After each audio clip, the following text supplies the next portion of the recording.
todos.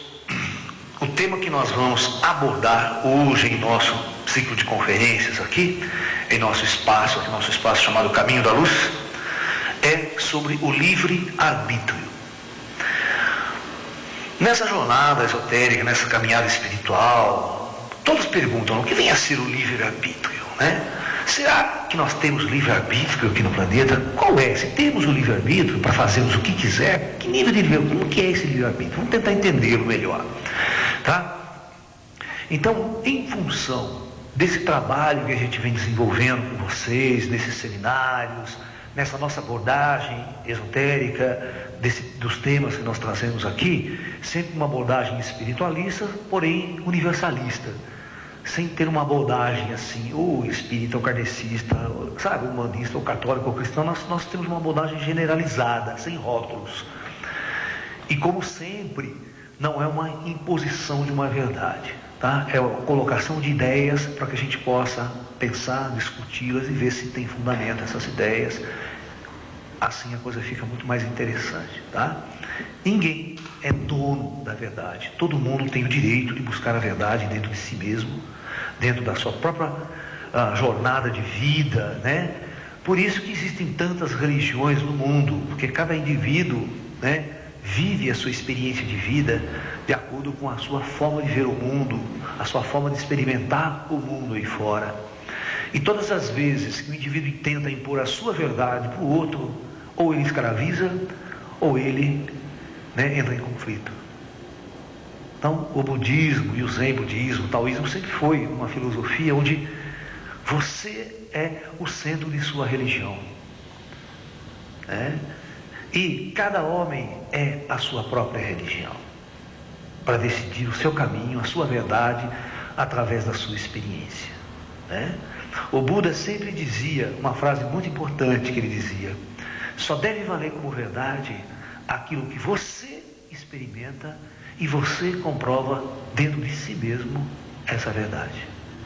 Jamais pode ser verdade algo que foi dito, por mais importante e nobre que tenha sido essa pessoa que disse. Tá? Você deve sempre constatá-la na sua vivência, em seu interior, na sua jornada pela vida. Ok? Então vamos começar. A nossa colocação fundamental aqui, que eu sempre parto para a gente fazer discussões, é a discussão do projeto Terra. Então nós temos aqui uma visão do projeto Terra, onde nós temos o planeta Terra, nós temos a superfície da Terra, os homens encarnados na superfície da Terra, temos as dimensões espirituais, né? E temos uma elite de comando planetário na Terra, isso fora da matéria, nas outras dimensões. A grosso modo, nós dividimos o plano espiritual em 4 grandes dimensões, né? O umbral, né? O penumbral, o plano da luz e o plano dos ascensionados, né? Ok? E acima dos ascensionados, nós temos os grandes mentores do Projeto Terra, os grandes construtores do Projeto Terra, as grandes inteligências de controle do planeta Terra, o grande comando planetário. Sem nunca esquecer que nós fazemos parte de um universo com bilhões de estrelas, bilhões de galáxias, portanto, bilhões de outros mundos, de outros projetos planetários pelo universo. Os planetas X, podendo ter também civilizações vivendo experiências em superfícies planetárias. Da mesma forma, você pode imaginar como é uma lei natural, como as dimensões são níveis quânticos da matéria pelo universo. É uma coisa que se generaliza para o universo inteiro. Então as regras fundamentais da física quântica, por exemplo, que a gente está inventando com relação às outras dimensões da realidade, é uma lei universal, vale para o cosmos inteiro, né? Então, certamente, esses outros planetas, se tiverem vidas ou experiências planetárias, eles estão em vários níveis dimensionais onde eles podem operar. E é óbvio que vai ter um comando planetário desse planeta X. E assim por diante, o universo inteiro vivendo a dimensão física e dimensões espirituais. E você tendo toda uma dimensão maior, bilhões. Você tem que pensar assim. A primeira pergunta, quando nós colocamos para vocês aqui sobre a questão do projeto Terra, que é aquele meu livro, o Projeto Terra, que é o livro que eu tenho escrito, e também a coleção de conferências em DVD sobre o Projeto Terra, nós sempre discutimos no primeiro, na abertura do trabalho, né, é a origem cósmica do homem, ou seja, de onde nós viemos. Então nós vamos ter que fazer duas perguntas fundamentais para entender essa palestra. Primeiro, de onde nós viemos? Segundo, por que nós viemos? E terceiro, por que nós nos sujeitamos a encarnar num planeta denso e perder totalmente a memória de nossa natureza espiritual e cósmica? Tá? Com essas três perguntas fundamentais, nós vamos entender qual é o grau de liberdade que o espírito vai ter quando ele encarna na superfície de um projeto planetário. Vocês vão começar a perceber que a alma, quando ela está nessa dimensão fora da matéria, porque ninguém nasceu na Terra. Essa é a teoria fundamental que a gente discute, tá? Os corpos biológicos e toda a biologia do planeta é artificial. Elas são criadas por inteligências avançadas, que preparam superfícies planetárias, preparam corpos biológicos para as almas, os espíritos, usarem esses corpos com roupas para viver uma experiência numa superfície planetária densa. Então veja bem, essas inteligências preparam os corpos e preparam o planeta. Aí os grupos de almas transmigrados de outros orbes vêm para o planeta Terra e prepara a sua encarnação na Terra. Então, isso tudo é um grande projeto. É uma coisa muito preparada, calculada, estudada por esses grandes mentores planetários. Quando essas hordas de almas chegam à Terra, antes de sua encarnação, isso aqui é um projeto, todo mundo que está aqui sabe por que veio, para que veio. É tudo muito preparado, tudo, a experiência planeta, porque a nossa verdadeira existência é fora da matéria. A nossa real natureza não é planetária. Por isso que a verdadeira vida do ser é fora da matéria. E nós já discutimos que todos os seres vivem experiências planetárias e depois ele vai ascensionando até chegar num nível de experiência que ele não necessita reencarnar em mundos densos mais. A sua alma vai habitar simplesmente o plano espiritual, vai fazer parte de grandes projetos planetários, coordenar projetos planetários. A gente pode pensar Buda, Cristo, Jesus como homens que viveram várias encarnações na Terra, passaram por um processo de ascensão, hoje são mestres ascensionados, habitam essas dimensões e estão a serviço desse grande comando planetário maior que opera na Terra. Ok? Então, todo este projeto preparado tem regras, principalmente o projeto Terra, que é um projeto que nós chamamos de projeto kármico. Ok? Então, na verdade, nós vamos chamar esse comando de um comando kármico, ou seja, ele estabelece uma lei pela qual as almas e os espíritos vão encarnar neste planeta e vão viver uma experiência kármica. Um planeta X na galáxia, qualquer outro planeta X pela galáxia ou pelo universo, pode ter implantado na superfície um outro projeto que não seja kármico. Que seja um projeto onde as almas encarnadas têm total consciência de sua natureza espiritual, são espíritos mais libertos, são seres que saem fora do corpo a hora que quer, conscientes. Portanto, essa sociedade que vai viver aqui não é uma sociedade de conflitos, de guerras, doenças. Seria uma sociedade montada em outras diretrizes, né? Aquilo que a gente já discutiu em outras palestras como uma experiência planetária sobre o comando Astar, né? Sobre o comando da luz, que a palavra Astar significa luz ou brilho, né? Ou a luz, né? Astar Sheran significa a luz que mais brilha. Então são comandos planetários que comandam experiências de transição entre as trevas e a luz. Então, na verdade, quando este comando planetário, no caso do planeta Terra, cria o comando kármico, que vai implantar um projeto de superfície, onde as almas que vão descer, vão se adensar num grau tal que elas vão ter muito pouco grau de liberdade. Elas vão estar sujeitas às regras fundamentais que vão reger a experiência planetária Terra sobre a lei do karma. Ok? Então, veja bem, o que eu quero dizer com isso? Então, eu quero dizer que cada alma, ela tem que aceitar as regras do jogo.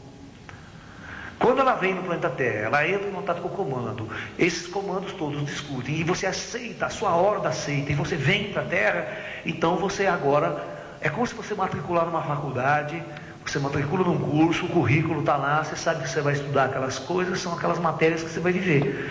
Então aqui, é isso. Quando você olha lá de cima o planeta Terra, você sabe, quando você é um espírito, que aqui não vai ter ciência, por exemplo, principalmente há 2, 3 mil anos atrás, né? Ou durante toda a Idade Média, você olha lá para cima, não tem tecnologia, vocês vão enfrentar toda aquela condição primitiva do planeta, vai encarnar num planeta altamente primitivo, sem ciência, sem tecnologia, vai viver extremos conflitos, não vai se lembrar de sua natureza espiritual, vai viver intensamente a experiência humana na superfície da Terra, com muito conflito e numa sensação de solidão terrível, porque quando você encarna dentro de um corpo e perde a consciência espiritual, você sente um espírito totalmente solitário dentro de um corpo, e a sua existência parece que só existe aqui. Você não tem nenhuma relação com o resto, com a natureza, com o ser humano, com os outros indivíduos, não tem nenhuma conexão, você se sente totalmente isolado, você já está aprisionado dentro de um corpo. Olha, esse aprisionado dentro do corpo, sendo que teu espírito é um espírito que podia voar, né? Podia sair voando aqui, né? Podia ir para qualquer país, para as estrelas, não, agora você está aprisionado. E estando aprisionado, o livre-arbítrio que você tem então já começa a ser completamente restringido. Então é isso que nós vamos discutindo. Quando você entra numa regra, a regra kármica já diminui muito a sua visão de livre-arbítrio, né? Ou seja, eu tenho toda a liberdade do mundo agora na superfície da Terra, usando este corpo. E você sabe, né? Encarnar um cara 2 mil anos atrás, há 3 mil anos atrás, qual era a capacidade de deslocamento desse homem durante uma vida? Era muito pequena. Você concorda? Não tinha grandes navegações, não tinha carro, é cavalo. Onde o cavalo fosse, você atravessar o oceano, não atravessava o oceano. Você vinha para as Américas? Não vinha. Então, o teu nível de liberdade de ação tinha que ser exatamente num campo muito restrito da capacidade de ação do homem, de acordo com a sua capacidade física e sua capacidade, vamos assim dizer, tecnológica da época. Isso já é uma prisão, já é uma limitação do seu livre-arbítrio. Segundo, e se você encarna num corpo cego ou num corpo paralítico? Qual o seu nível de restrição do seu livre-arbítrio? Então, tem muitas questões kármicas que nós temos que apresentar para vocês, e essas questões vão limitar o livre-arbítrio. E tem uma coisa também que vocês não param para pensar. A estrutura biológica que você ganha de presente ao encarnar pode ter um cérebro totalmente, vamos assim dizer, burro, que não vai corresponder, às vezes, com a capacidade ativa do espírito. Às vezes o espírito pode ser uma pessoa muito inteligente, mas o cérebro não coordena. Nessa dimensão ele não consegue coordenar, não tem velocidade de processamento das ideias, das informações para dirigir uma vida e você ter ser um indivíduo muito inteligente aqui na Terra. Então, o que acontece? Quando você vai encarnar na superfície terrestre, e você vai ter as suas reencarnações sucessivas, porque quando você vem pela primeira vez, o seu comando kármico, ele programa para você um número X de encarnações. E esse número X seria suficiente para você viver o número de experiências importantes que a sua alma deveria viver na Terra. E depois parte. Porque ninguém vem na Terra para ficar eternamente aqui. Toda alma está de passagem nesse orbe. Está vivendo uma experiência. O interessante é o universo. É ganhar a liberdade para o universo. Porém, quando o espírito está num processo reencarnatório, você vê que ele se adensa tanto quando vem aqui, que quando ele morre, ele vai viver no umbral, ele vai viver num penumbral, ele não consegue entender, ele não tem ainda um entendimento, um acordar, um despertar para a sua natureza mais superior. Por isso que os espíritos, eles se adensam, vivem vários processos e vai ascendendo novamente aos planos da luz. E isso tudo dentro de uma regra, dentro de um regulamento, dentro da sua ação kármica, a sua experiência planetária. Então, veja, que quando você tem um programa, você tem inteligências que estão coordenando a sua experiência kármica, então isso significa que seu livre-arbítrio, ele também está sujeito aos seus mentores. Os seus mentores vão analisar e vão coordenar a sua descida planetária. Ok? Então é óbvio que não é você que decide as coisas. Existe um projeto no qual cada encarnação que eu vá descer, de acordo com a minha ação em encarnações anteriores, esse comando prepara uma próxima encarnação dentro de determinadas regras e condições, para que a gente vá viver experiências como os indianos dizem, né? Na roda do karma, na roda de samsara. O que os indianos sempre nos colocam na tradição indiana Vedanta? Que o ciclo reencarnatório na Terra funciona como se fosse uma roda, que eles chamam de roda de samsara, ou a roda do karma, né? Que você pode colocar a coisa mais ou menos assim. Quando você está no alto da roda, você pode ser um príncipe, um rei, um corpo belo, bonito, encarna em condições das mais ideais na superfície da terra, vamos assim dizer. Uma família nobre, com dinheiro, com todos os bens. Em contrapartida, você tem uma grande massa planetária que está encarnada na posição oposta a essa roda, numa condição de pobreza, de difícil, não tem acesso à cultura, não tem acesso a livros, não tem acesso a professor, a instrução. Se você pegar na época do Buda, ou na época o cara que sabia ler e escrever era doutor.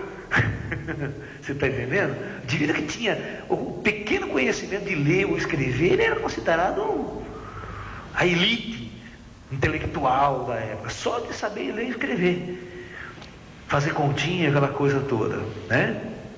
Tem até um livro muito interessante do Siddhartha, um livro do Hermann Hesse, né, chamado Siddhartha, que é um clássico da literatura. O Hermann Hesse foi um prêmio Nobel de literatura, um escritor europeu.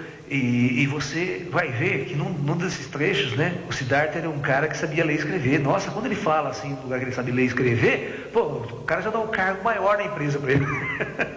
Lá na época, você entendeu? Porque ninguém sabia ler e escrever naquela época. Ele chega para trabalhar, que ele quer pedir um emprego, né? O cara, o que você sabe fazer?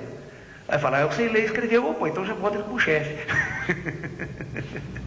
Entendeu?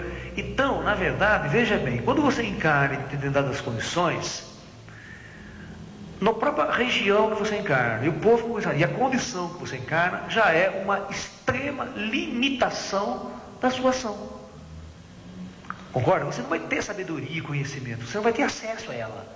Então, na verdade, esse livre-arbítrio, ele é muito restrito de acordo com a sua experiência karma. O seu karma é que vai dizer o nível de liberdade e de ação que você vai ter. É aquela velha história, você encara um cara pobre aqui, sem grana, aí você fala, puta, tenho tanta vontade de viajar para a Europa, conhecer a Índia, conhecer a China, o Japão, eu vou ter que aprender tanto no Tibete com os mestres, mas não vai, não tem dinheiro. Entendeu?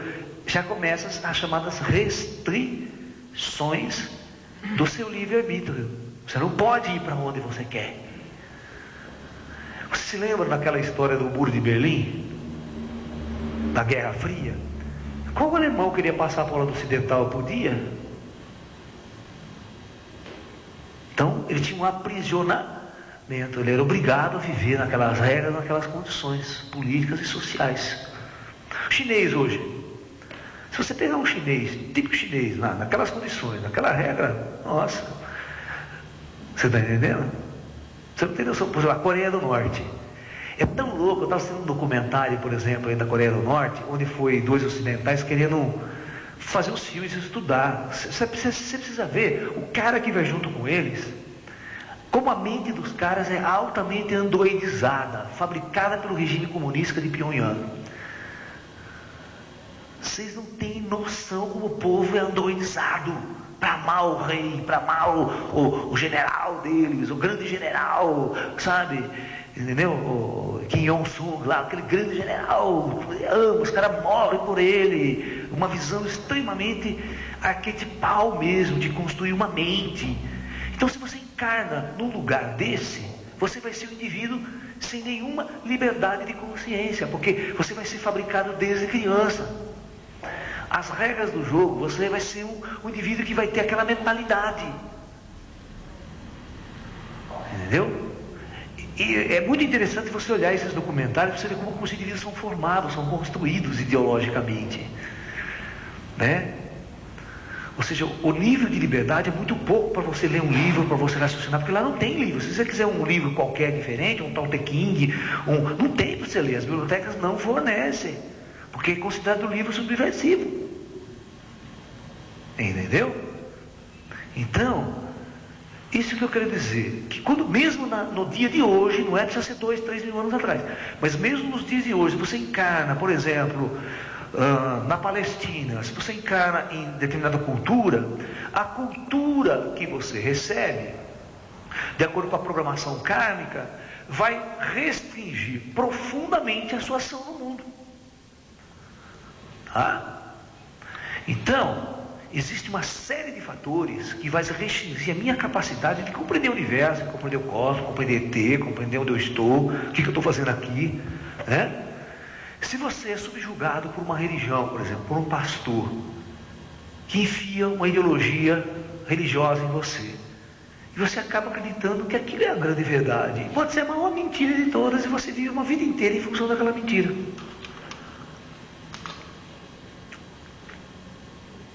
A sua liberdade, na verdade, ela é virtual, ela não existe. As pessoas acreditam que são livres, mas no fundo elas não são livres, porque elas estão sendo escravizadas por ideologias, por conceitos, por uma série de situações, né? O seu direito de ir e vir, são cerceados o seu direito de ir e vir, né? No mundo, porque se você não tiver dinheiro, você não pode ir e vir, você tem que pagar pedágio hoje aqui. Se você não tiver dinheiro, você não anda nas estradas do Brasil. Certo? Para ir para São Paulo, se você não tiver 30 reais no bolso, você não passa nas estradas, você não passa no pedágio. Então tudo isso vão lhe cerceando, limitando a sua liberdade. Aquele conceito que a gente tem de ser livre. Quer ver? Sai andando pelas estradas, tudo tem cerca, tudo essa propriedade tem dono. Você não tem mais liberdade de andar pelo mundo. Só tudo cerca, você entrar em lugar não dá tiro em você. Entendeu? Existe um conceito de que a gente é livre, mas na verdade, esse livre-arbítrio é muito pequeno. Eu sempre falo para as pessoas que o livre-arbítrio que eu tenho, que você tem, ele é idêntico ao livre-arbítrio de um prisioneiro, de um assassino, de um bandido, quando você coloca ele na cadeia e fala assim, você tem toda a liberdade do mundo aí dentro da cela. E o neguinho fica lá, está livre, ele fala o que ele quer dentro da cela, né? E hoje, se bobear, os negros pegam o celular, comandam o crime lá de dentro. Você está entendendo? Mas o cara, ele está preso, ele fala, você tem toda a liberdade do mundo dentro dessa cela. É a mesma coisa, nós somos um espírito, totalmente vamos ser livres no universo, para viajar e ser. De repente, quando eu aceito um projeto e entro dentro de um corpo, o cara fala, ó, você tem toda a liberdade agora, dentro desse corpo, na superfície desse mundo, segundo as regras. Então, vamos imaginar as diversas situações que nós chamamos de karma, né? Para vocês entenderem até onde vai o nosso livre-arbítrio, o que realmente eu tenho de liberdade de ação. Vamos tentar entender. Eu vou colocar um gráfico aqui para vocês pensarem. Aqui 0, aqui vai até 100%. Vamos colocar em porcentagem. Vocês já ouviram falar da palavra Dharma? A palavra Dharma é isso aqui. Algumas escrevem com H assim, sabe? Tem uns que faz assim, escreve com H, que é uma palavra indiana.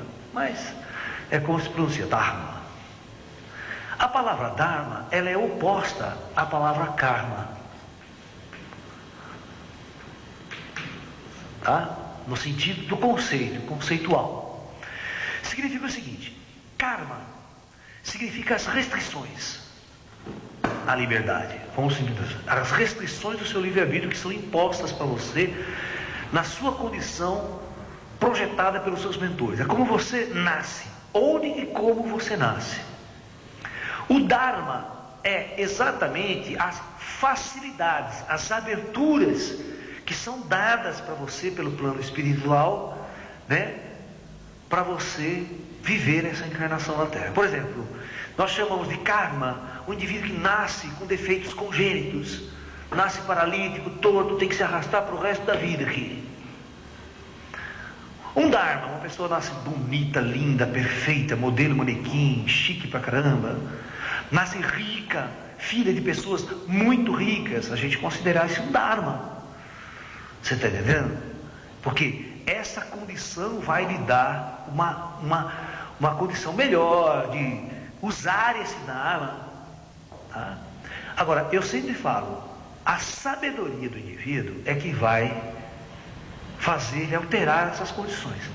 Que se pode pegar o indivíduo, tem indivíduo que vai nascer, pode nascer na Terra com 100%, o azul é o karma, de karma. O que é 100% de karma? Aquele cara que nasce, imagina um cara que nasce cego de nascença e com defeitos congênitos fisicamente, eu conheço gente assim, é obrigado a viver completamente arrastando pela fase. E, pior, nasce pobre.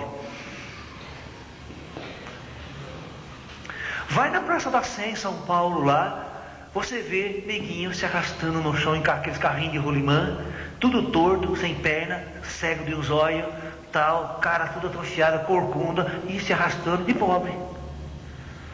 Isso a gente chama de pagamento à vista. Ou seja, qual a liberdade que esse cara tem na Terra? É claro, ele vai estar resgatando coisas do passado. Mas, nesta condição, naquela experiência kármica, naquela vida, ele trouxe o seu karma todo preenchido. Ou seja, ele está pagando à vista alguma coisa lá atrás. Ou seja, ele é um indivíduo onde a sua liberdade está totalmente restringida. É só você começar a fazer as perguntas. E a vida sexual, amorosa, afetiva de um indivíduo como esse? Como é que fica? Quem é que vai desejar fazer sexo com um monstro daquele? Certo? Como que ele vai se relacionar com o mundo? Ele vai viver a vida inteira mendigando, esmolando e se arrastando na superfície da terra. É muito louco essa condição, cara. É muito... E outra, não vai aparecer nenhum milionário, ninguém para tirar daquela condição. Porque você vai lá, o cara está lá 10 anos pedindo esmola na Praça da Sé.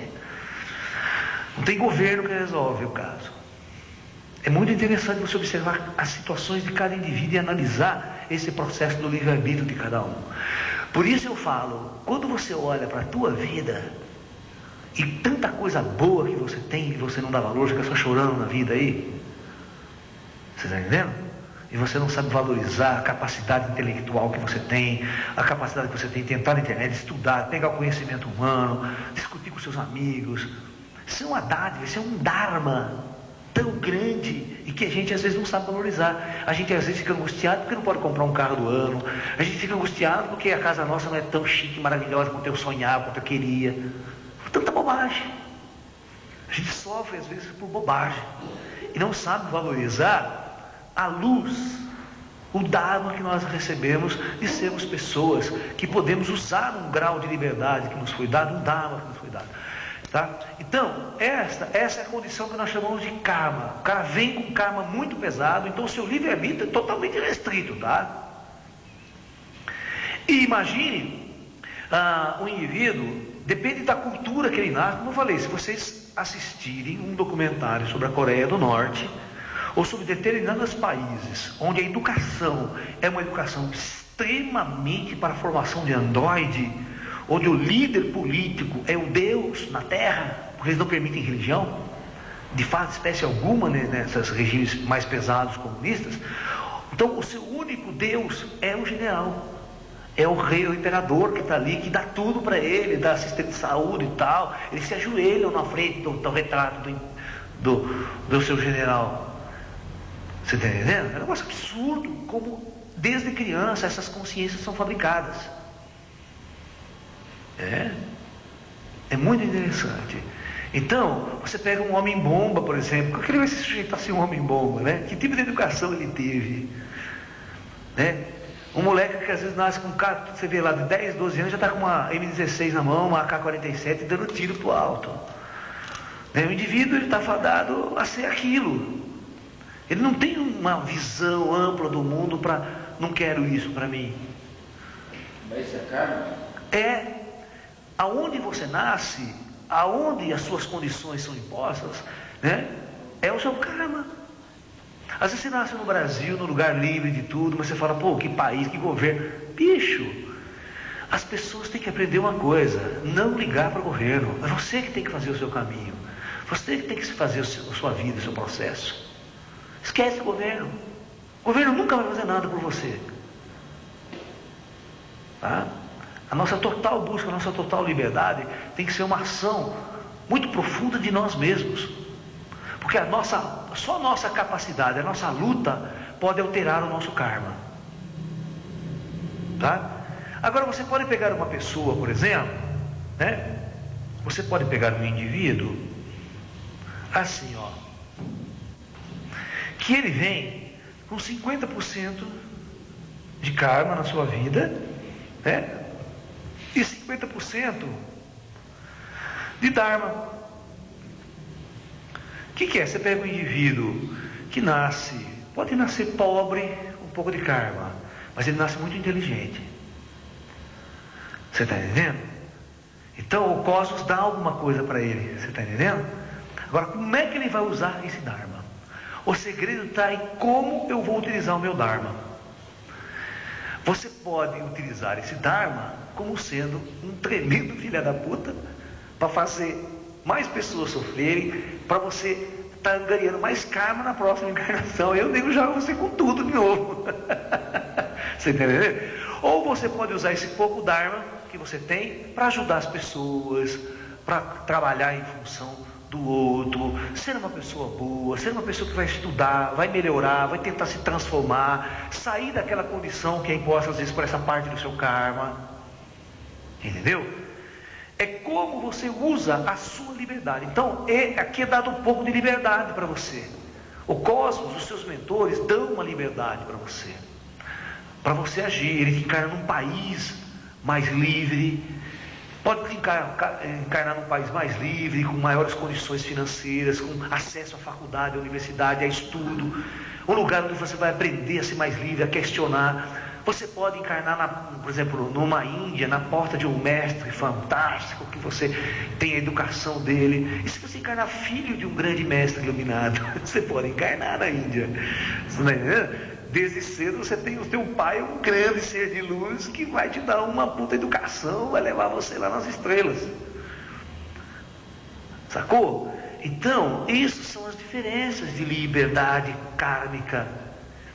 E a condição na qual você encarna, se o seu karma não for tão pesado, e se você tiver um dharma, esse dharma pode ser utilizado para começar a diminuir a ação desse karma na sua vida. Ok? Então, assim nós podemos entender melhor o conceito do livre-arbítrio que nós temos na Terra. De acordo com as condições que nos são dadas, nós temos que aprender a usar o grau de liberdade que nos foi dado para o nosso crescimento espiritual, para o despertar de nossa consciência. Mas se você usar esse dharma que você tem para jogar bola a vida inteira, cara, você pode usar para jogar bola, né? Você é jogador de futebol lá, legal, ganha muito dinheiro, mas fica restrito àquele nível de consciência, aquele nível de condição, né? Então, que esforço você vai fazer para ir para a luz?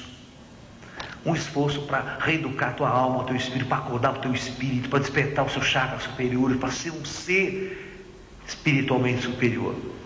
Agora, por exemplo, esse Dharma aqui, ele pode vir de diversas formas, viu, gente?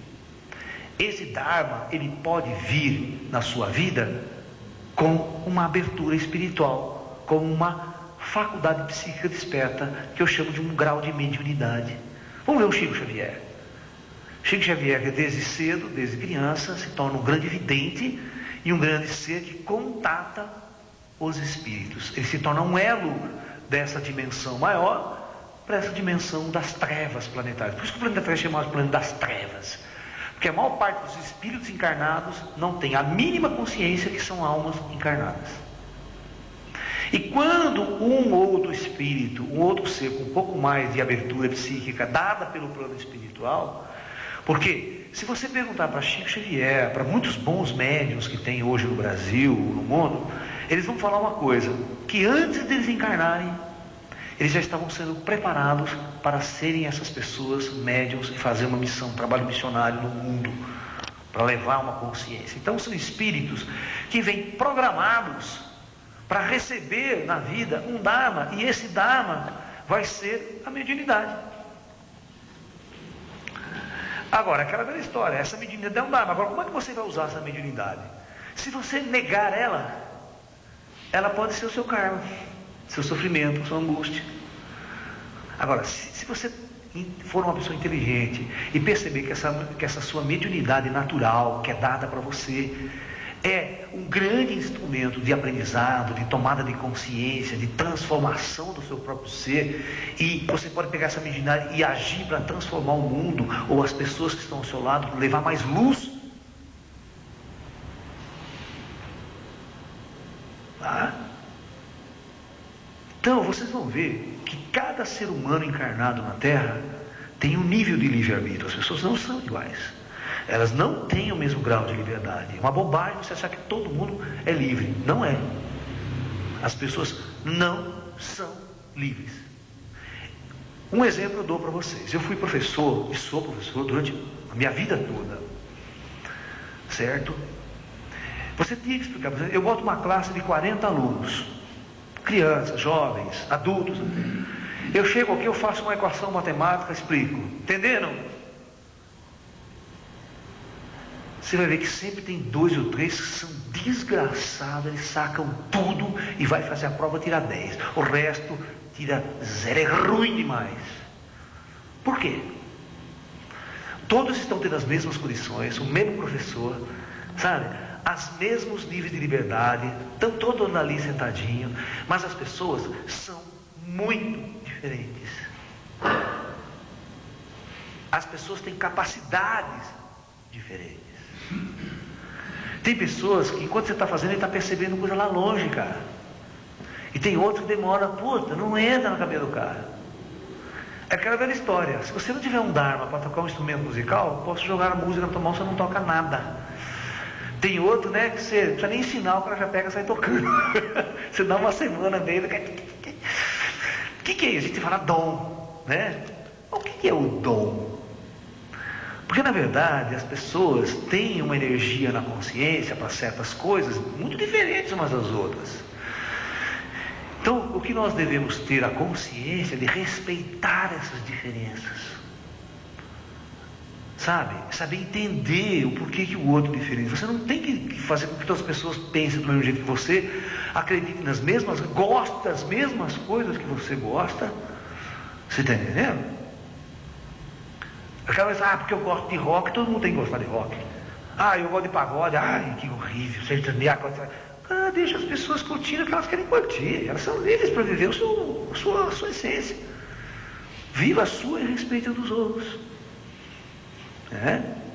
Então, se nós entendemos que as pessoas são diferentes por natureza e que elas têm as suas raízes kármicas e dármicas muito diferentes umas das outras, o grande segredo para a ascensão espiritual na Terra é usar com muita sabedoria o Dharma que nós recebemos do alto. Cada um de vocês pode olhar para as suas vidas e analisar qual é o seu karma e qual é o seu dharma. Sabe? Você vai analisar quais são as minhas restrições, as minhas prisões e aquilo que eu tenho de liberdade, de ação, que eu posso agir a partir de agora, posso fazer da minha vida a partir de agora. Entendeu? Aí você vai entender mais ou menos o que a gente quer dizer com o livre-arbítrio. Aonde eu posso arbitrar livremente, né?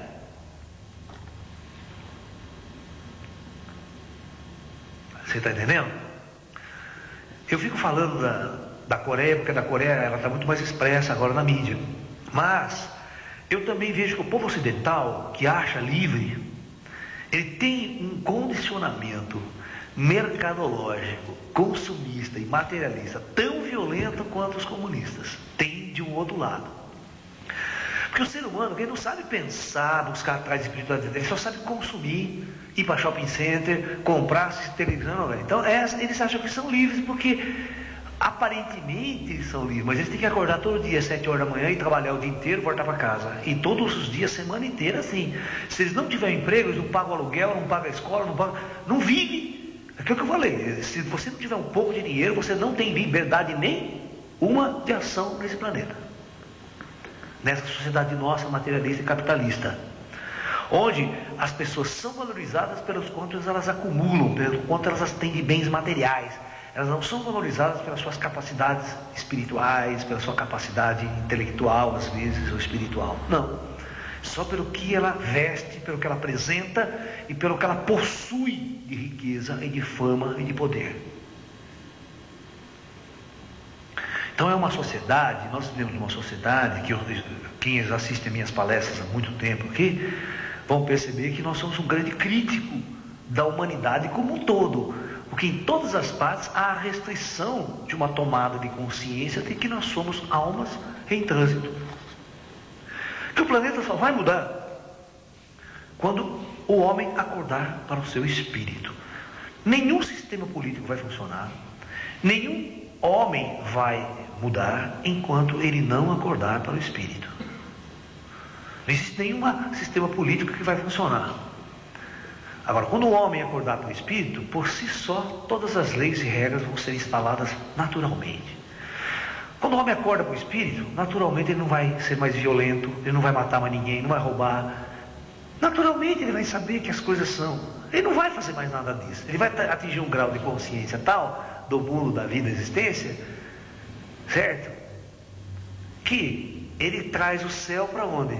Aquele que sempre Jesus falou, o céu se encontra onde? Dentro de você mesmo. O reino de Deus se encontra aqui. Não é um lugar físico. O paraíso, onde que era o paraíso? O paraíso sempre foi dentro de nós. Quando nós perdemos essa liberdade consciencial, nós decaímos para o inferno. Isso significa anjos decaídos. Vocês sabiam disso nas escrituras antigas? Aonde era o paraíso perdido? Aqui.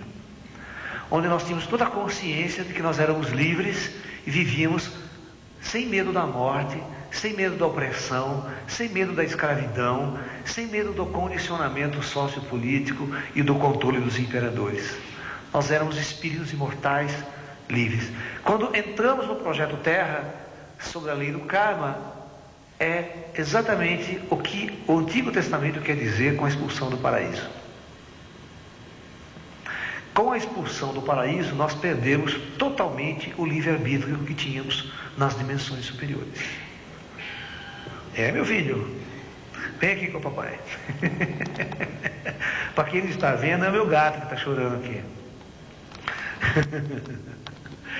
Entende? Então, essa visão de livre-arbítrio é que nós temos que ter. Ok? A história oculta nas escrituras antigas, a história de Adão e Eva, a expulsão do paraíso, a construção de um mundo, Deus constrói o céu e terra, né? Você está entendendo? Na verdade, Deus prepara mesmo uma superfície planetária, mas esse conceito de Deus é que a gente tem que mudar. São inteligências operando em outras dimensões que preparam mundos, preparam toda uma condição ecológica de um ecossistema para que o plano espiritual possa utilizar corpos e viver uma experiência dentro de certas restrições. É por isso que vocês podem correr o universo, podem correr a galáxia, e vocês não vão encontrar mundos, planetas extremamente avançados. Vocês não vão achar. Pode mudar a concepção que vocês têm de ET, de extraterrestre, pode mudar totalmente. Que ETs não vêm de mundos avançados. Os verdadeiros ETs avançados vêm da onde? Dos planos superiores. Porque na verdade toda a inteligência que habita planos densos da matéria está sob restrição. Aqui nos planos superiores é que existe uma grande ciência, uma grande tecnologia, um grande grau de liberdade para os espíritos navegar pela galáxia, navegar pelo cosmos. Carregar a matéria pelo universo é uma tarefa muito difícil e complicada. As leis da física já restringem muito o deslocamento de matéria pelo universo, mas não o espírito, não a matéria localizada em outras dimensões do universo quântico, onde deslocar e existir é muito mais simples e muito mais fácil. Você veja que interessante, olha uma restrição do livre-arbítrio que vocês nunca pensaram. O espírito, quando ele está aqui fora da matéria, eu perguntei, precisa comer para sobreviver? Ele não precisa comer para sobreviver, já não precisa se alimentar. Precisa trabalhar para sobreviver? Também não precisa trabalhar para sobreviver. Aqui na Terra, se ele quiser sobreviver, primeiro ele vai ter que comer. E para comer ele vai ter que trabalhar. Não importa como. Por exemplo, um índio na floresta. Se ele quiser comer, ele vai ter que trabalhar. Ou ele vai ter que plantar, certo? Ou ele vai ter que sair caçar. Mas ele tem que ter essa ação de buscar o seu alimento, certo? De preparar o alimento, cozinhar o alimento, certo? Disputar território com outras pessoas. Entra em conflito, não é verdade? Só para existir. Na nossa sociedade, se eu quiser morar embaixo de um teto, me acolher de chuva e frio, eu tenho que ter uma casa. Para ter uma casa eu tenho que pagar aluguel, ou construir a casa, ou comprar essa casa.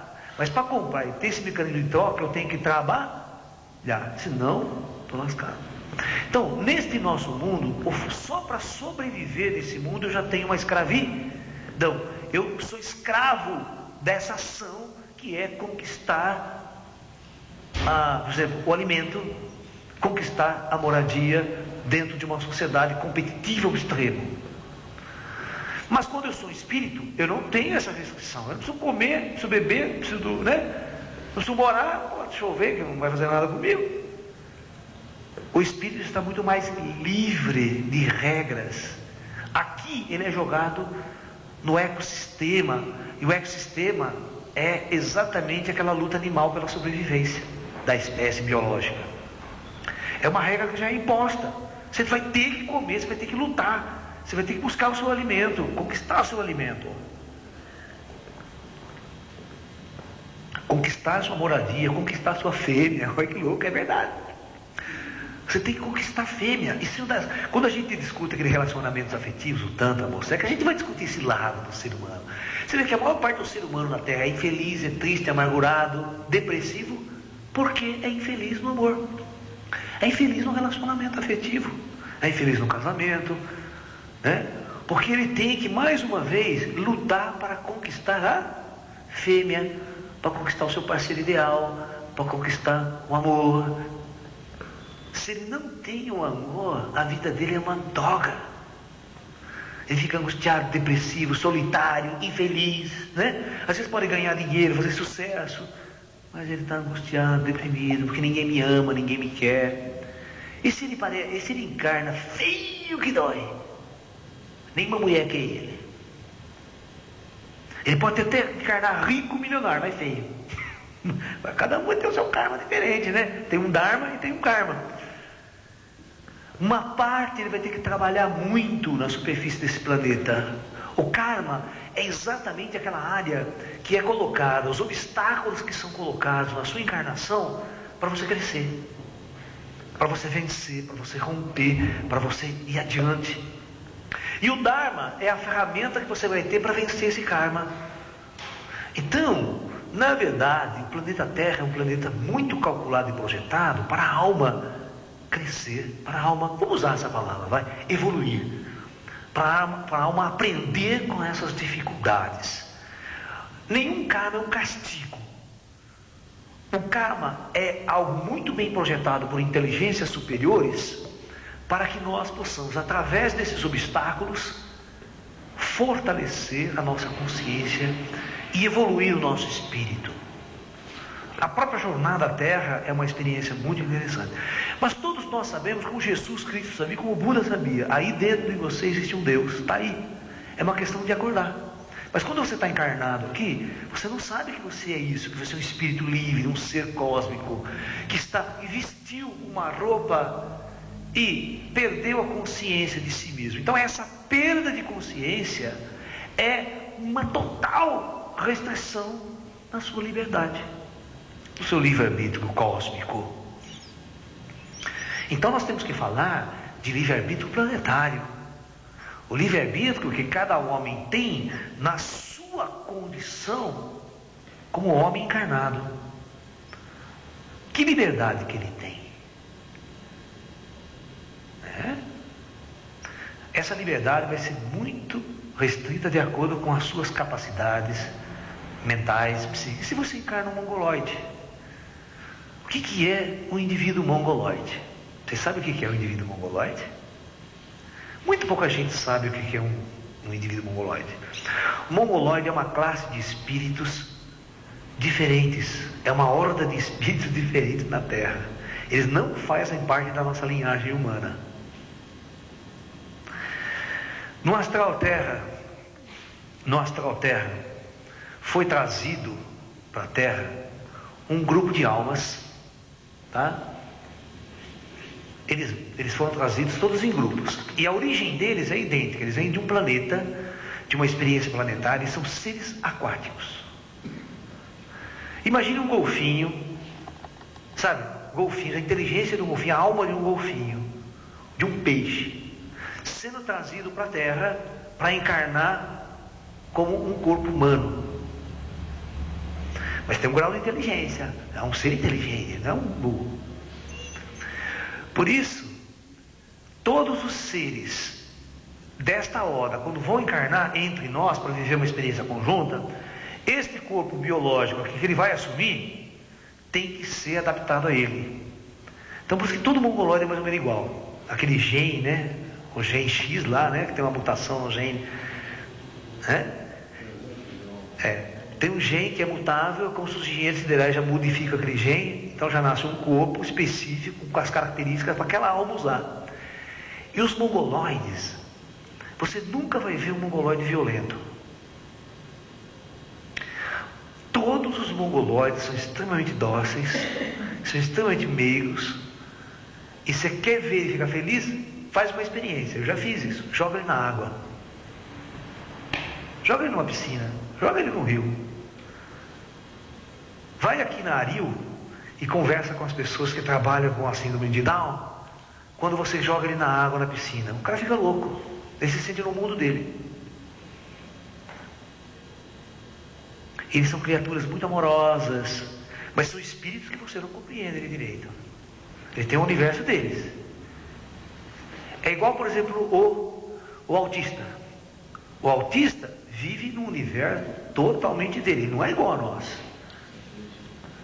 Eles podem ter graus de inteligência muito avançados em relação a nós, em alguns aspectos, mas em outros aspectos eles são muito diferentes de nós. Ele não comuta o padrão de inteligência que nós comutamos, que a gente julga inteligente, né? Isso apareceu no Fantástico uma vez, um autista nos Estados Unidos, né? A família dele não soube explicar. Ele nunca foi numa escola de música. Tinha um piano na casa dele. Aquele piano ficou na casa dele a vida inteira. Um belo dia, esse rapaz com 20 e poucos anos foi lá, sentou no piano, começou a tocar, vai tocar com uma perfeição que você não acredita. Aí, esse brasileiro fantasma falou assim: ele não lê partitura, não sabe nada de música. Mas tem o seguinte: se você tocar uma música agora para ele, você pode tocar Chopin, você pode tocar Bach. Ele ouve e toca igualzinho depois, de primeira. Mas não, isso não é verdade. Sabe o que eles pegaram? Pegaram o brasileirinho, que é mais difícil do que o brasileirinho. Ele nunca tinha ouvido na vida. O cara pegou o gravador, pá, brasileirinho. Ele foi não, o quê? Tocou sem errar a nota.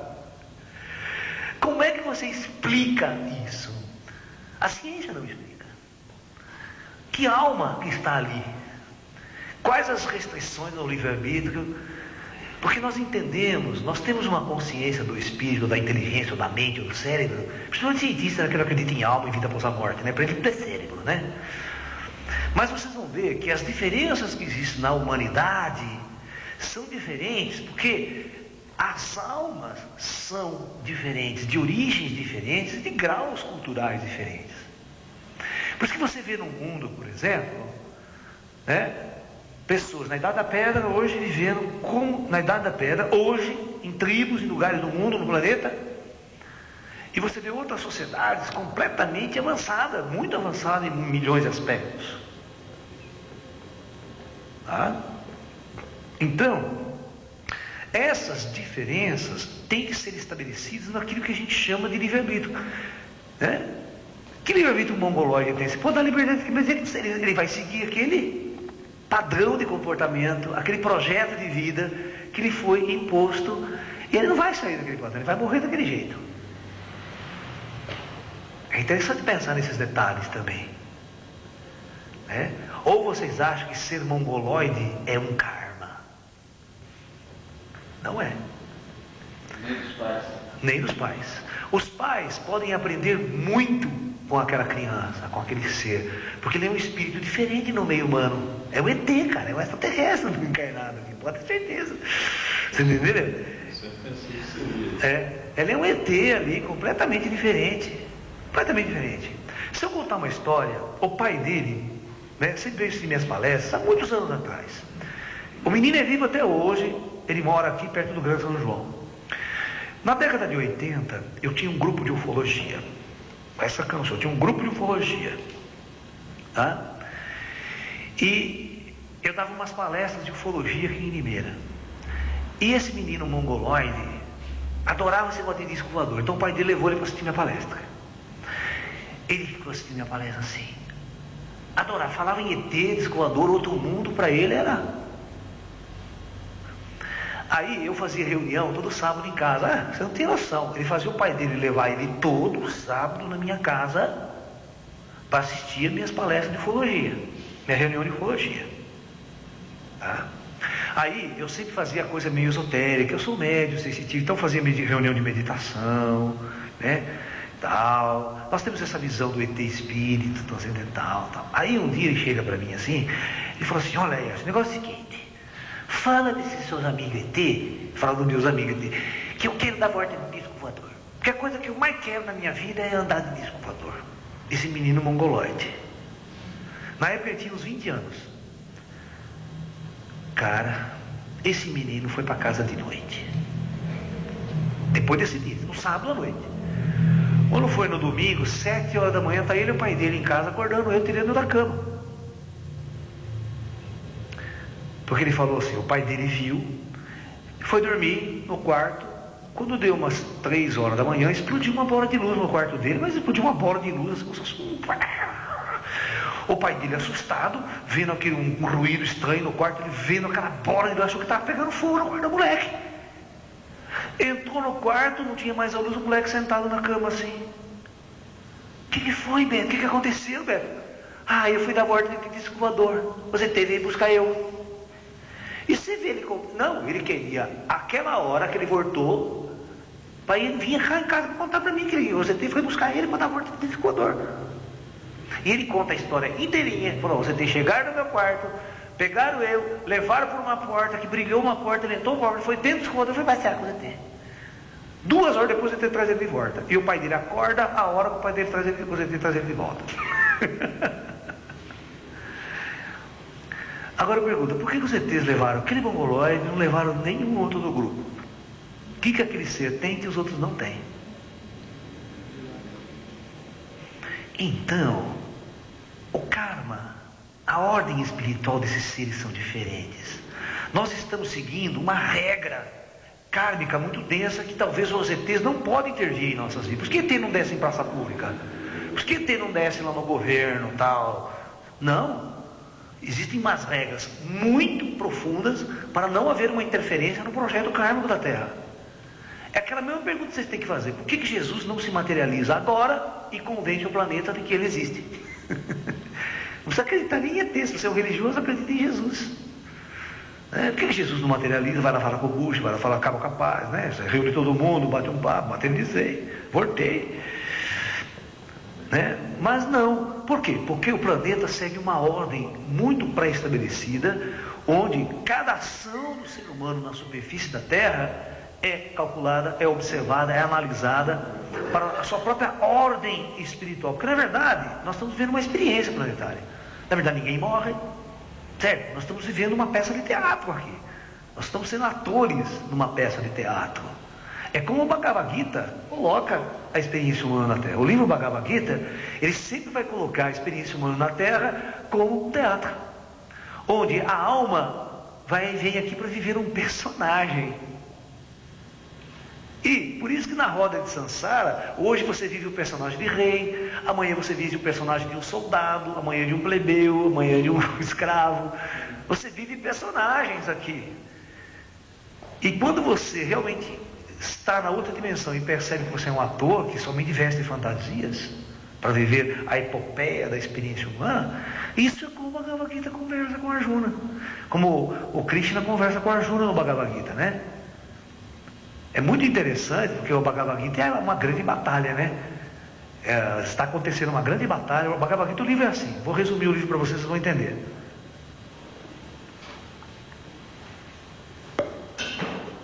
O Bhagavad Gita é um capítulo de um épico vedântico chamado Mahabharata. Mahabharata significa grande epopeia. Maha é grande e Bharata é epopeia. A grande epopeia dos Kurus. Kurus é uma família, é um reino que existe na Índia, tá? É um reino, um feudo. Então ele vai contar a história de uma família, de uma época, de uma geração. Então Arjuna é um príncipe, tá? E acontece o seguinte, um dos capítulos do Bhagavad Gita é uma grande batalha, porque o Mahabharata vai relatar a história da família toda, de uma época toda, e tem um momento em que vai haver uma guerra civil. Uma guerra civil onde o príncipe Arjuna está com os soldados de um lado e os parentes dele se rebelam contra o reino para fazer uma guerra, uma revolução, uma guerra civil, ok? Então o Arjuna comanda um exército de um lado e o resto de parentes dele e tal está do outro exército inimigo, rebelde, tá? Então a cena é assim.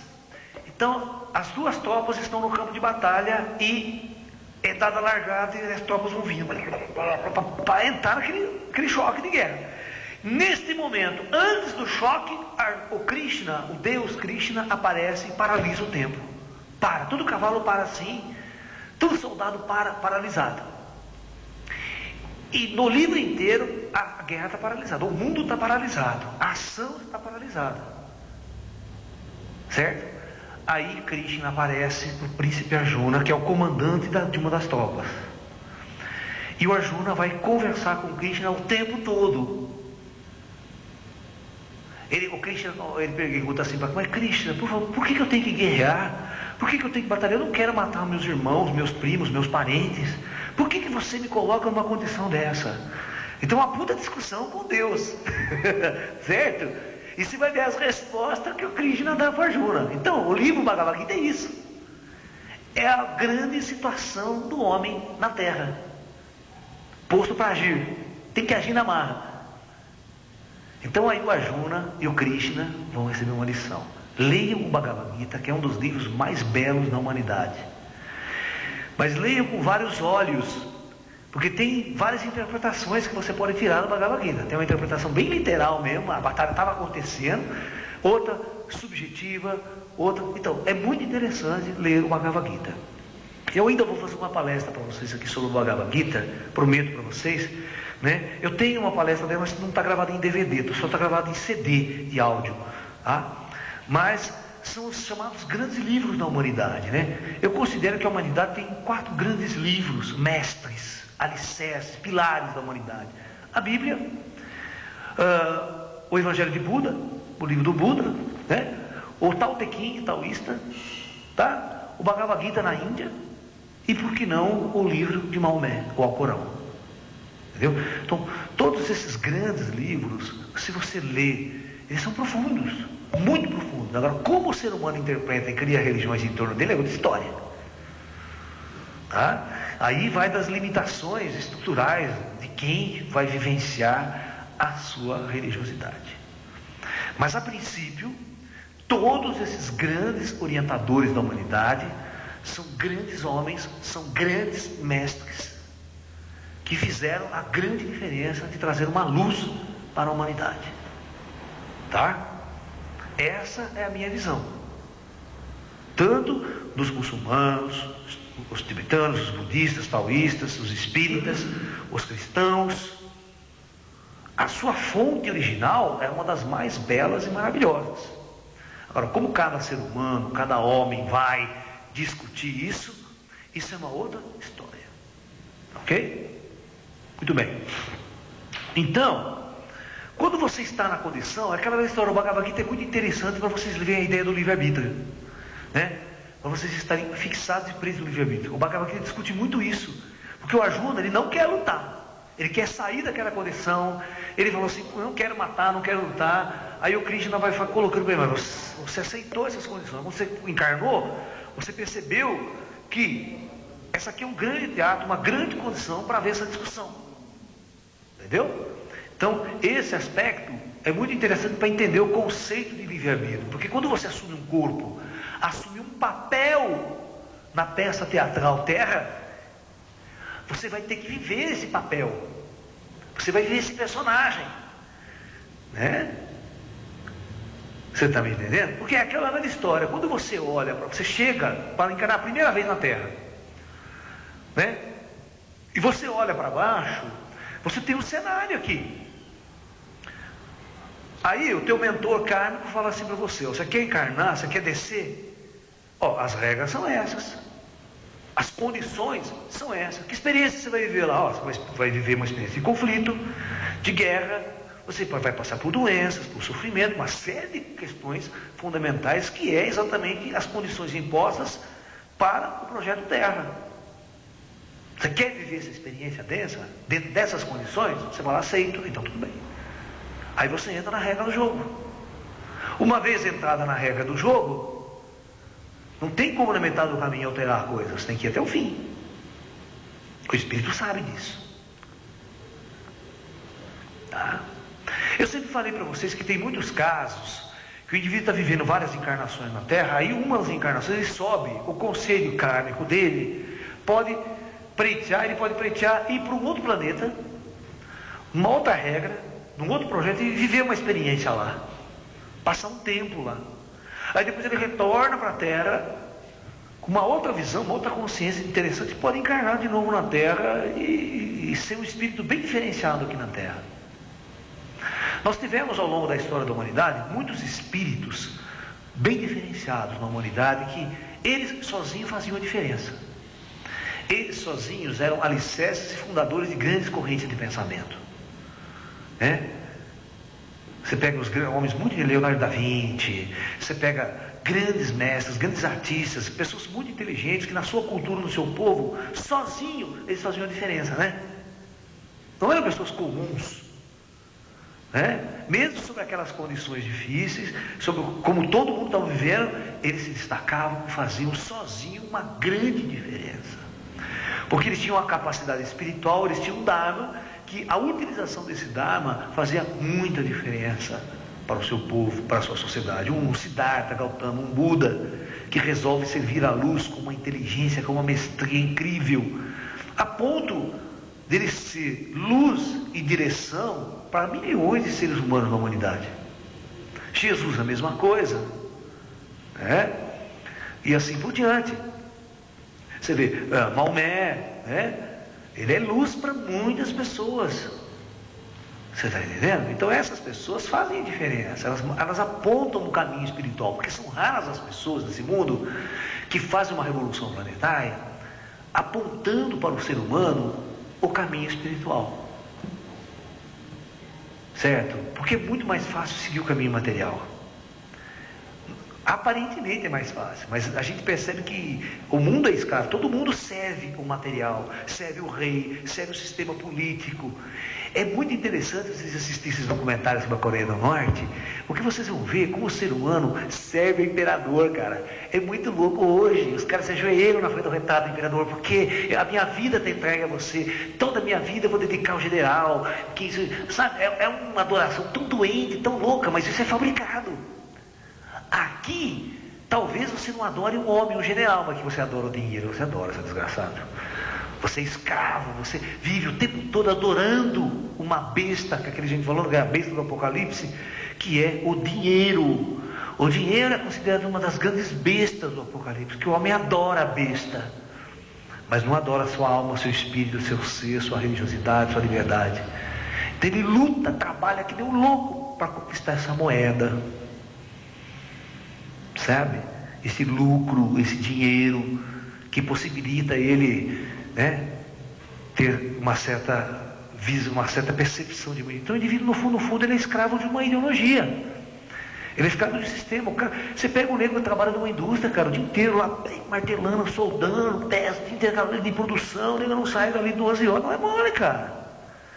Você olha de fora, só estando fora, você vai ver como o ser humano é escravo. Nessa sociedade de hoje que você está vivendo aqui. Eu quero que vocês entrem numa fábrica de produção. Vai numa fábrica aqui em Limeira, uma metalúrgica, e você vê o neguinho trabalhando das 7 da manhã às 6 da tarde. Aí vocês vão entender o que eu estou falando. Entendeu? E o cara lutando para ganhar 10% de aumento no salário, né? Greve. Como se, né? O cara ganha 600 conto, o cara dá mais 50 para ele, fazer grande diferença, né? Vai mudar a vida dele com um aumento desse. Então o ser humano, ele vive escravo, mesmo aqui, né? É porque a gente tem uma falsa sensação de livre-arbítrio, de liberdade. Mas nós temos uma liberdade totalmente assistida. Totalmente assistida. Nós não enxergamos, é mesmo da mesma forma que aquele coreano não enxerga que ele é um escravo, nós também não enxergamos a nossa escravidão. Precisa alguém vir de fora e mostrar o quanto nós somos escravos. Precisa vir um ET, cara. Na nossa sociedade precisa vir um ET, precisa vir um descolador para pousar aqui e mostrar o quanto que nós somos débeis mentais, tapados nas trevas, completamente bloqueados e fechados com uma consciência universal, mais cósmica, mais transcendente. Entendeu? Então esse é um dos conceitos que nós temos que pensar do livre-arbítrio. Qual é o nosso verdadeiro grau de liberdade na vida, na Terra? Eu lembro de uma história que eu sempre conto aqui, né, que eu acho muito interessante. Tem um filme de ficção científica, né, que eu assisti na televisão. Então, o mundo avançou, tinha naves espaciais, viagens espaciais. Imagina essa história da Enterprise, né? Spock. Aí, eles descobrem um planeta muito parecido com a Terra, ou seja, geologicamente, tem uma floresta, um ecossistema, mas não tem vida humana. O planeta é muito primitivo, não tem vida humana, mas tem um ecossistema, uma floresta. O que eles fazem nesse planeta? Eles usam esse planeta como planeta prisão. Olha que louco, planeta prisão. Então tudo quanto é bandido aqui na Terra, tudo quanto é assassino que tem aqui na Terra, que cometeu um crime bárbaro, ou um crime, nós vamos prender, mas vamos prender aonde? No planeta. O cara pega, tira ele da Terra, com a nave espacial, e joga ele nesse planeta primitivo. Aí ele fala para ela, você tem toda a liberdade do mundo aí, qual que você quer? Só tem bandido aí mesmo? Se matem, se destruam, se torturem. Mas qual é o conceito de prisão, né? O planeta inteiro, para ele, é prisão. Para uma raça que estava viajando para o espaço livre, né? Fazer o cara ficar num planeta primitivo, sem tecnologia, né? Preso à superfície, vai ter uma prisão. Agora olha para o nosso caso aqui. Não tem a galáxia inteira, o universo inteiro, uma hora a gente está acontecendo nas galáxias aí, e nós estamos presos aqui, sem saber o que está rolando lá em cima. Não é?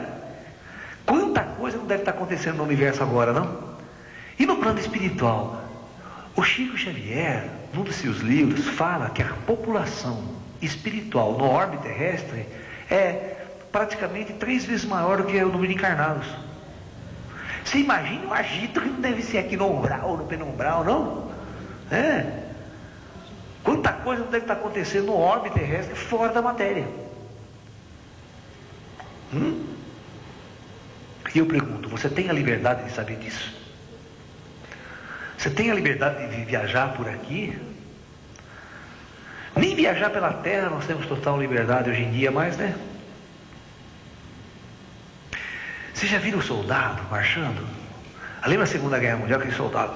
Eu já viu desfile, esses desfiles militares que tem o neguinho lá? Agora fala se um cara desse é livre. Tem livre-arbítrio. Bicho, o cara foi treinado a vida inteira simplesmente para obedecer ordem, para ser um androide, com arma na mão. Meio orgulhoso, hein?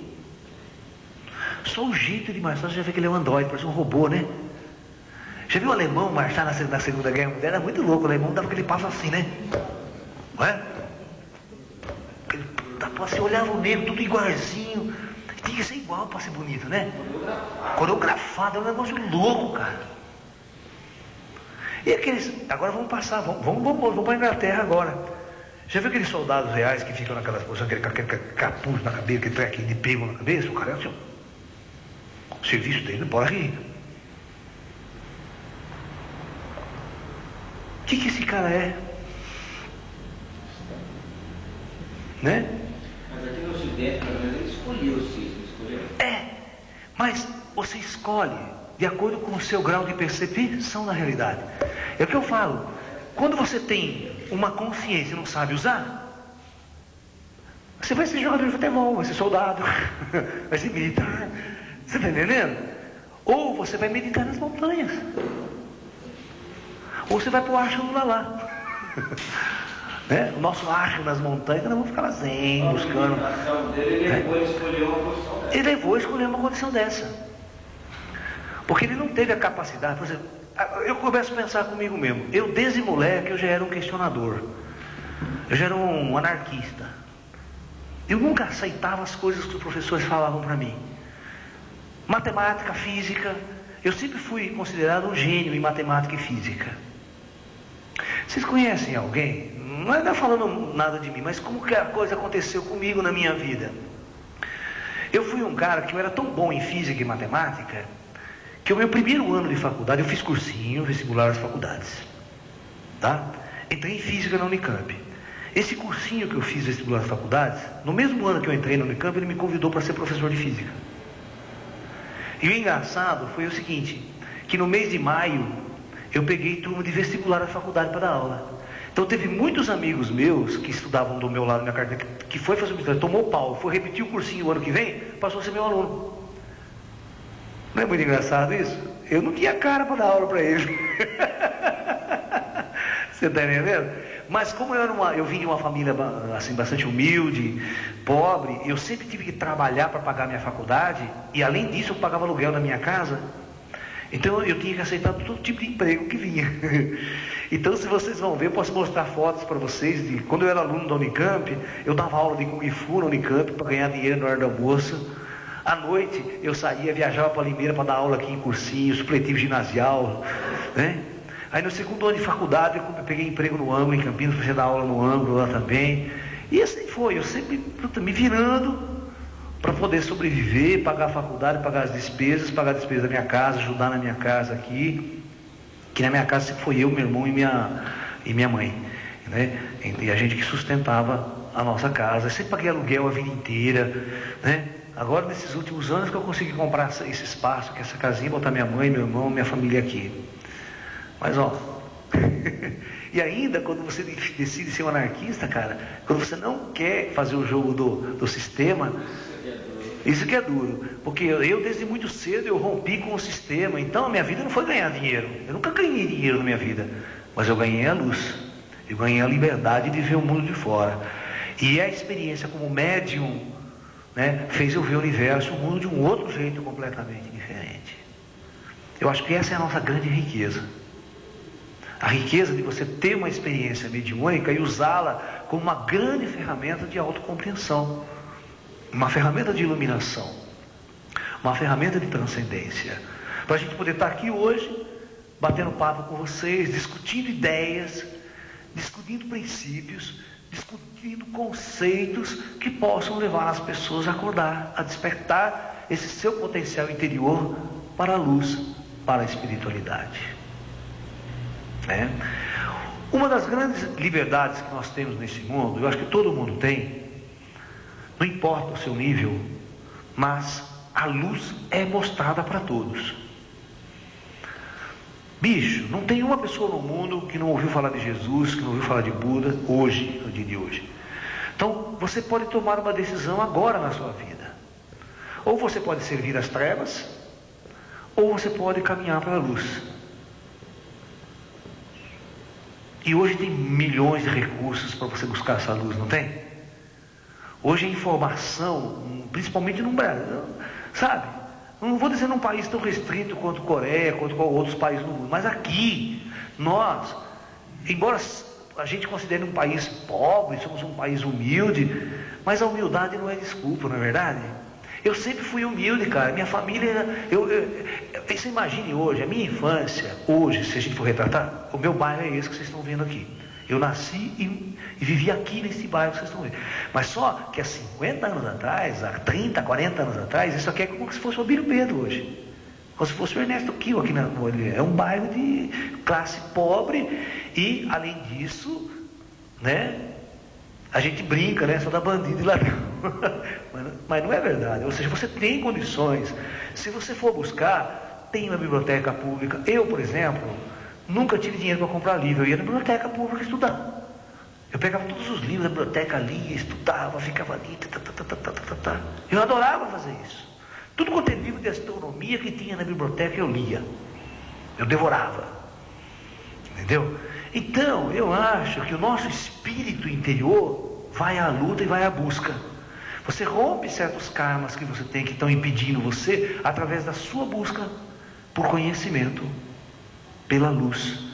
E eu sempre tive uma sede enorme por conhecimento. Sempre.